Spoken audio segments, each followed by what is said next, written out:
Thank you for joining us on News from the Heart with Swami Chetanananda. I am having so much fun having these conversations, especially because I'm now starting to leave our productions and go out and talk to people who are seeing these, and I'm getting really interesting questions back from people that are interested in topics. I've been a teacher and a student my whole life. Moving into your community, I've taken that to a whole nother level, I feel. And I think a really fascinating thing to talk with you about that is relevant to all of us in the world. I mean, I think on some level, all of us are students and teachers in some way, whether it's with our children or in our careers or just on our own personal paths. And a lot, how we make our choices of when we hold the role of student and when we hold the role of teacher is fascinating to me. On some level, you were a student of your teachers and also teaching, but then when Rudy passed away, took on a whole nother level of being a teacher. And I'm just interested in hearing your take not only on your experience with that, choices you had, some you did not have a choice in, and how that's evolved, but also then maybe for all of us and how we make our choices and as we're learning and growing, which is what we're in this world to do. So I've heard from my teacher, how we choose to be students and or be teachers. Well, first of all, I would say I never really wanted to be a teacher. I became a teacher before Rudy passed away, to, in some sense, protect myself from the political sort of manipulation that was going on around me as the ashrams in the Midwest emerged. And Rudy encouraged that, and so I accepted that. And then Rudy passed away, and in that political turbulence, my position changed again. I was the person who announced Rudy's passing to the community the night after he passed away. I was the person who spoke at Rudy's funeral for, all of his students, to the larger community of friends and associates that Rudy had. It was a huge funeral. There were probably 2,500 people or 3,000 people there. And so going forward, I was one of the principal people involved in representing Rudy's teaching. Personally, I think it became the goal of a lot of people who were around Rudy to become teachers. And this is a big mistake. I think the goal is absolutely not to be a teacher. The goal is to become, first of all, a good student, and secondly, a capable practitioner.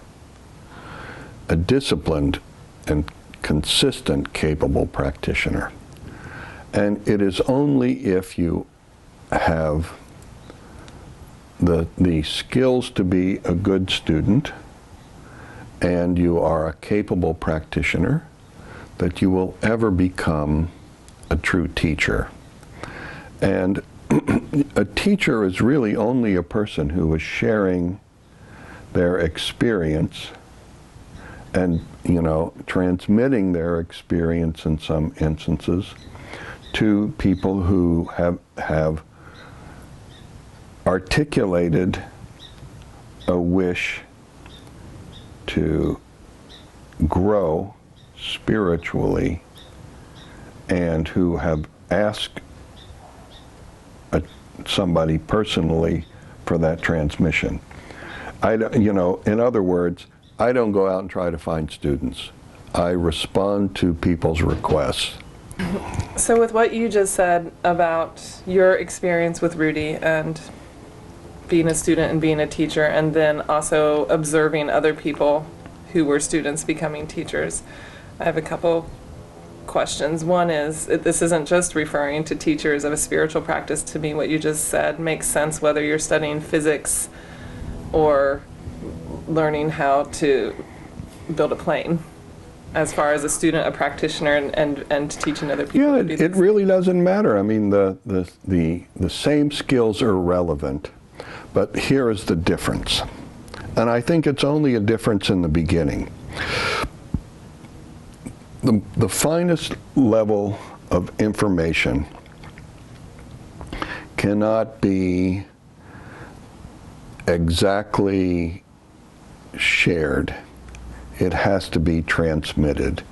When you have either a professor of computer science and you're working on your doctorate, or you're a professor, you're a PhD guy in astrophysics or in quantum physics or something, the more refined the topic that you're engaged in, the more important it is that you have a rapport with the people that you are working with, because some of the vision that these people have has emerged in these people as they've done their work is a vision that you need to be able to participate in.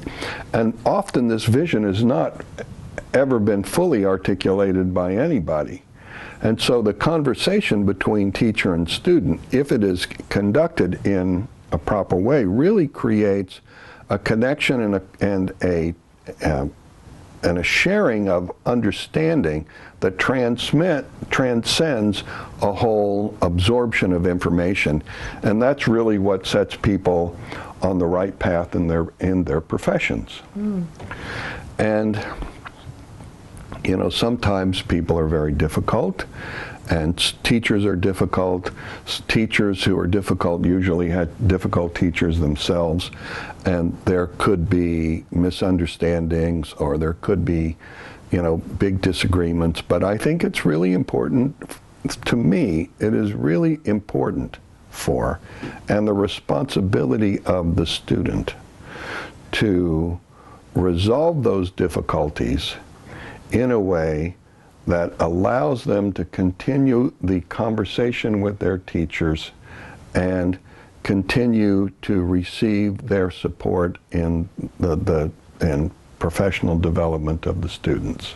There's so much more in the way that you're talking. It's also, as a student and person who's trained in education, a belief in it. I don't know, the words that are coming up, and maybe because we've discussed them in our community, is there's a fluidity in the transmission-based, developmental-based relationship between a teacher and student, rather than this rigid, I'm teaching you facts, now take these facts and go repeat them to somebody else. One of the interesting things that happened in the Rudy community over the years has been the way in which,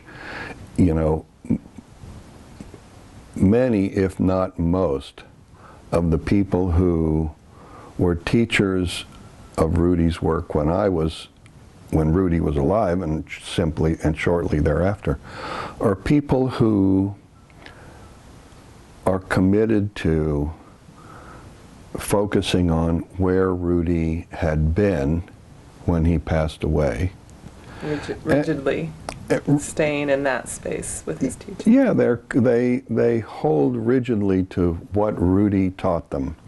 Personally, if I read Rudy's talks, or I read any, at length any of the material Rudy laid out, I have to say, looks like a lot of gobbledygook to me. And I've studied it quite a lot. And I would also say, if you try to understand, like the second part of Rudy's book, Spiritual Cannibalism, discussing his notion of time and space, you will not have the foggiest clue what is being talked about there. But, when Rudy was alive, I was involved in developing that work with him. That was part of our conversation. And so, when Rudy passed away, most of the people were looking at where Rudy had been, I was really focusing on where Rudy was going. And if I had to say, you know, use 2 or 3 words to describe Rudy's teaching, I would say Rudy's teaching was focused on changing and growing. And there is no growth without change. And I felt from Rudy completely empowered to absorb what he had given me and change and allow it to change in any way that was appropriate to my continued development.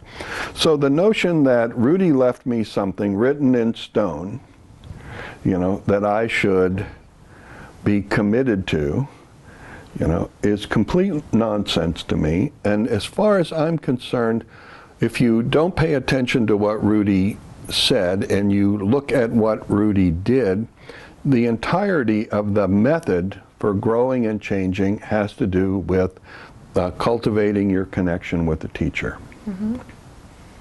I love what you're talking about. It's making me think of 2 things. One, which is answered in another section we did, another episode talking about teachers and gurus and how to find a good teacher.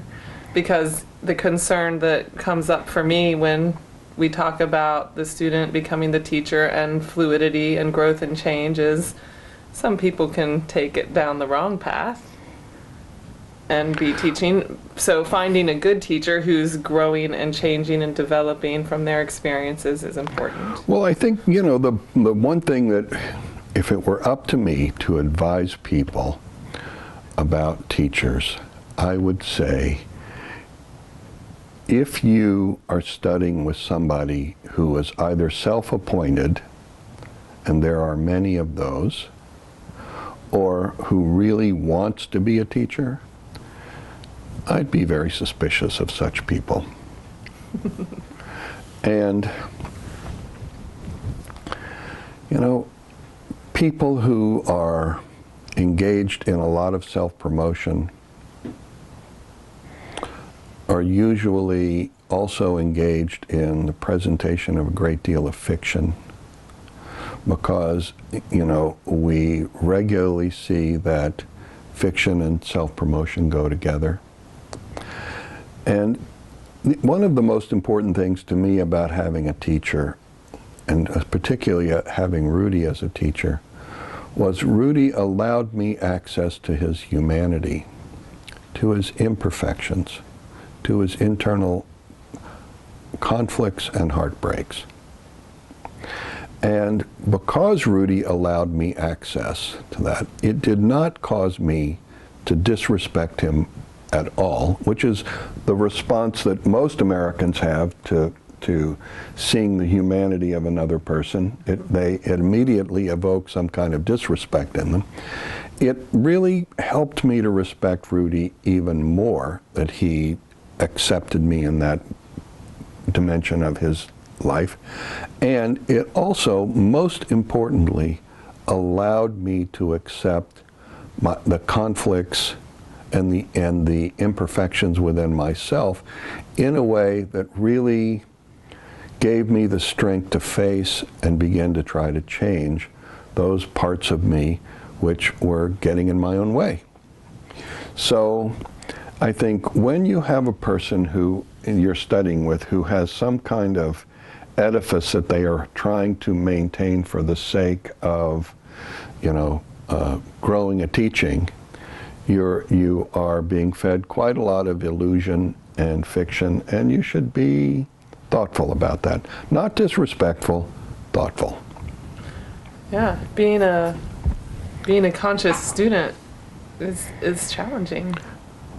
Being a conscious student is the only way you will ever have the skill sets that are necessary to share your experience with anybody in a real way. I want to end this. This has come up in my head as we've been talking. We teach what we most need to learn. What do you think about that? I hear you saying it's important to be a student to really cultivate ourselves, to have the experience, to really know the material in a refined way before we teach it. It's another theory. I think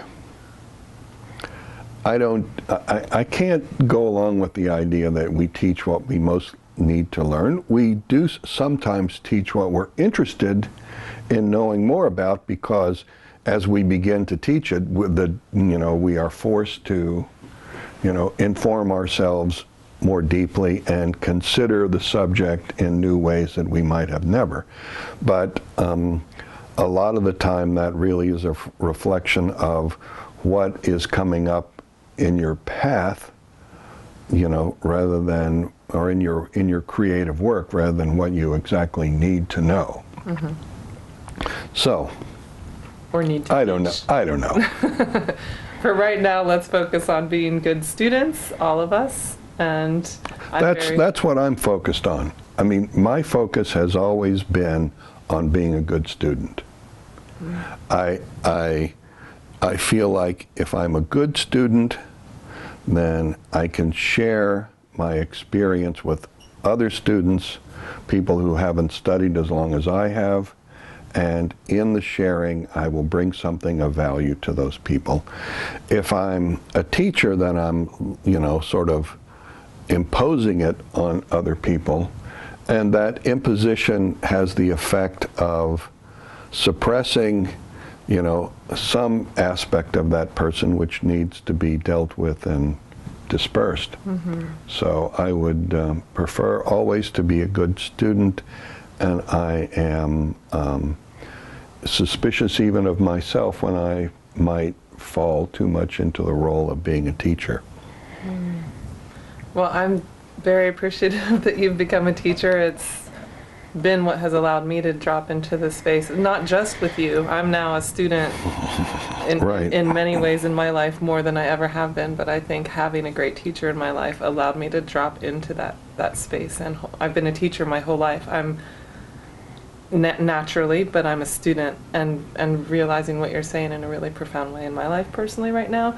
And I think in the world of everything self-help books and what are these, the Course in Miracles and that's an Landmark. That's another that's one. An interesting that's an interesting thing. There was a woman on Oprah Winfrey show who's a young 24, 25-year-old Course in Miracles person, and Oprah asked her what was the most important thing that her generation was thinking, and this woman said, our generation, my generation, knows that they need to learn everything fast and quickly become teachers. And I heard that and I scratched my head and I thought, what the hell kind of information are those people learning from 24-year-old teachers going to get? The fact of the matter is that, a fruit doesn't instantly ripen on a tree. If you take any fruit that you take quickly from a tree is bitter and hard. A fruit ripens with time. Teachers ripen with time. Learning the lessons. I mean, you can absorb any information quickly. Every single one of us, no exceptions, takes time to really understand and put into perspective the information that we are absorbing in our life. And the notion that, I started teaching when I was 23. I knew one thing, but frankly, I got a lot of things wrong, and even if I had the right information, I did not contextualize it appropriately, and over and over and over again, I have been forced in the process of, studying myself to rearrange in my head and in my heart the material that I'm addressing, as the mistakes that I've made become glaring in the field of my life. So I think we really have to be prepared to be students our entire life and willing to take a long time to really learn what we really care about, because anything that we do fast is actually only going to have a superficial result. So, Well, you were thrown in the deep end in your lineage, in your practice in teaching, but you did the work and you remained a student. I think, at least that's what I'm hearing, that saved you in that regard. I think my first degree was in education. I came out of high school, and after a few years, I was given a teaching certificate. well, you know, I finished Indiana University in the education department and left there because I realized that education, spending a couple of years in the education department at Indiana University, caused me to realize that education in America was completely screwed, and there was no chance that any real social change was going to come through the mechanism of educating kids, and that education was really just a reaffirming, a transmitting, and a continuous reaffirming of all of the wrong history and the wrong values that America was actually created from in the first place. Which leads us to, you'll have to find the other episode we did on education, because now we're talking about that. And it's impossible to not talk about these topics with them all weaving together. But today, focusing on everybody out there wanting to be a teacher. Hey, we need good teachers in the world, but you can't get there without being a good student. Amen. I think that's an important one. So I hope all of you out there find some good teachers so you can be good students. Thanks for joining us on News from the Heart.